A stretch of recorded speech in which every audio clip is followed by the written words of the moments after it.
एक बार एक गांव के स्कूल में एक नंदिनी नाम की टीचर रहती थी जो बच्चों को बहुत अच्छे से पढ़ाती थी। बच्चों को किताब की पढ़ाई के अलावा योगा, गेम्स ये भी सिखाती थी। लेकिन जब भी वो उन बच्चों के माता पिता से फीस मांगती थी तब बच्चों के माता पिता कुछ ना कुछ बहाना कर लेते थे। तब नंदिनी बच्चों के माता पिता से फीस मांगती है। मैं आपके बच्चों को 6 महीने से बिना फीस के पढ़ा रही हूँ। आप मुझे इस महीने तो उनकी फीस दे दीजिए। हाँ, दे देंगे आपकी फीस मैडम। अभी तो पैसे नहीं है, फसल अच्छी नहीं आई है इस बार। नंदिनी खामोश हो जाती है और अपने काम में लग जाती है, लेकिन स्कूल बंद नहीं करती। एक बार शाम को जब नंदिनी स्कूल से घर आई तो उसने देखा कि उसके बच्चे भूख से तड़प रहे हैं।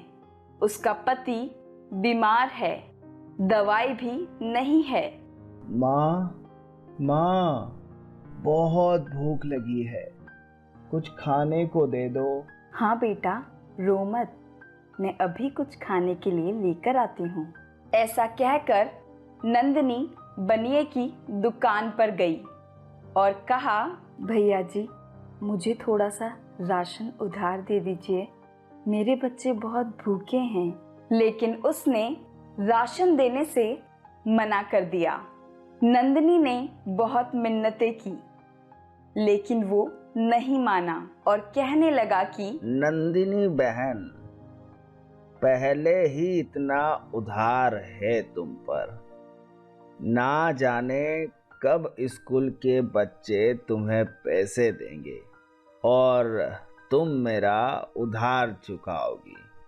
मैं अब और राशन नहीं दे सकता। नंदिनी मेडिकल स्टोर पर गई और मेडिकल वाले से कहा, भैया जी, मेरे पति बहुत बीमार हैं, आप मुझे उधार दवाई दे दीजिए, मैं थोड़े दिन में आपके पैसे चुका दूंगी। नंदिनी बहन, आप बहुत अच्छी हो, लेकिन मैं दवाई उधार नहीं दे सकता, मुझे भी आगे पैसे देने होते हैं। नंदिनी घर आती है और जैसे तैसे करके अपने बच्चों को थोड़ा सा खाना दे देती है और रात को अकेले उदास घर के बाहर बैठ जाती है और ऊपर आसमान में देखते हुए कहती है, हे भगवान, कब ये सब मुश्किल सही होगी, आखिर कब तक। तभी एक बुढ़िया आती है और कहती है, बहुत भूखी हूँ, बहुत प्यासी हूँ, कुछ खाने को दे दो, थोड़ा सा पानी ही पिला दो। तब नंदिनी कहती है, अम्मा, खाने को तो कुछ नहीं है, मैं आपको पानी लाकर दे देती हूँ।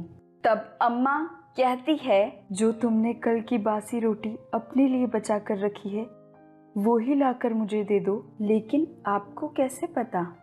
अच्छा रुकिए, मैं लेकर आती हूँ। नंदिनी को कुछ समझ में नहीं आता। वो घर के अंदर जाती है और बासी रोटी और पानी लेकर आती है। तब बुढ़िया कहती है, तुम बहुत नेक हो, तुम टीचर हो ना, ये लो। एक किताब देकर कहती है, तुम इसमें जो भी लिखोगी तुम्हें वो सब मिलेगा। तब नंदिनी बुढ़िया से कहती है, आप हैं कौन? बुढ़िया अपने असली रूप में आ जाती है और तभी परी बन जाती है और कहती है, आज से तुम्हारी सारी परेशानियां खत्म, लेकिन याद रहे, इसका उपयोग गलत नियत से मत करना, जितनी जरूरत हो उतना ही मांगना। ऐसा कहकर परी उड़ जाती है। नंदिनी खुशी खुशी घर के अंदर आती है। अरे वाह, चलो मैं इसमें अब अपने बच्चों और अपने पति के लिए खाना और दवाई मंगवा के देखती हूँ। तब वो सबसे पहले पति के लिए दवाई लिखती है तो वहाँ दवाई आ जाती है। उसके बाद खाने का सामान, दाल, सब्जी, फल लिखती है। वो भी धीरे धीरे आ जाता है। अब नंदनी खुशी खुशी स्कूल जाती है। भूखे बच्चों के लिए थोड़ा खाना भी लेकर जाती है। सब ठीक चलने लगता है। बनिए और मेडिकल वाले को पैसे भी दे देती है। ये सब वहाँ गांव के कुछ लोग भी देख रहे होते हैं। उनमें से एक आदमी ने ये सब कुछ देखा और कुछ लोगों के साथ गांव के मुखिया के पास जा पहुंचा। मुखिया जी, गजब हो गया। क्या हो गया है? इतना क्यों चिल्ला रहा है? वो नंदिनी जिसके पास खाने को पैसे नहीं थे, दवा उधार लाती थी, कोई उसे फीस नहीं देता था, वो नंदिनी अचानक से सबके पैसे देने लगी। किसी ने उसको फीस भी नहीं दी और बहुत खुशहाल जीवन जीने लगी है।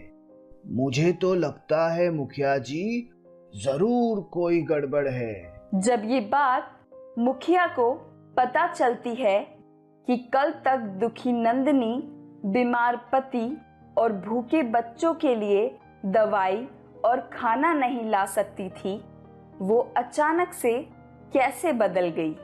मुखिया नंदनी के घर आया और उसे डराया और उससे बोला, जल्दी बताओ मुझे नंदिनी कि तुम इतनी खुश कैसे हो गई? सब कुछ तुम्हारी जिंदगी में सही कैसे हो गया? सच सच बताओ मुझे नंदिनी। भोली भाली नंदिनी ने डर के कारण सब बता दिया। अब मुखिया अपने साथियों के साथ वो किताब और पेंसिल लेकर चला गया।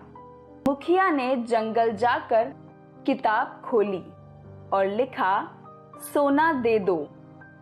तब ऊपर से मुखिया पर पत्थर बरसने लगे। फिर मुखिया ने लिखा, पैसे की बारिश कर दो।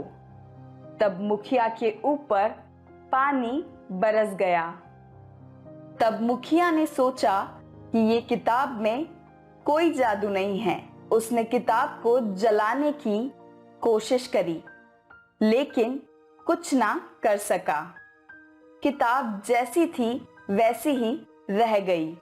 मुखिया थक हार कर नंदनी के घर गया और माफी मांगते हुए किताब वापस दे दी और कहा कि बहन, इस पर सिर्फ तुम्हारा हक है।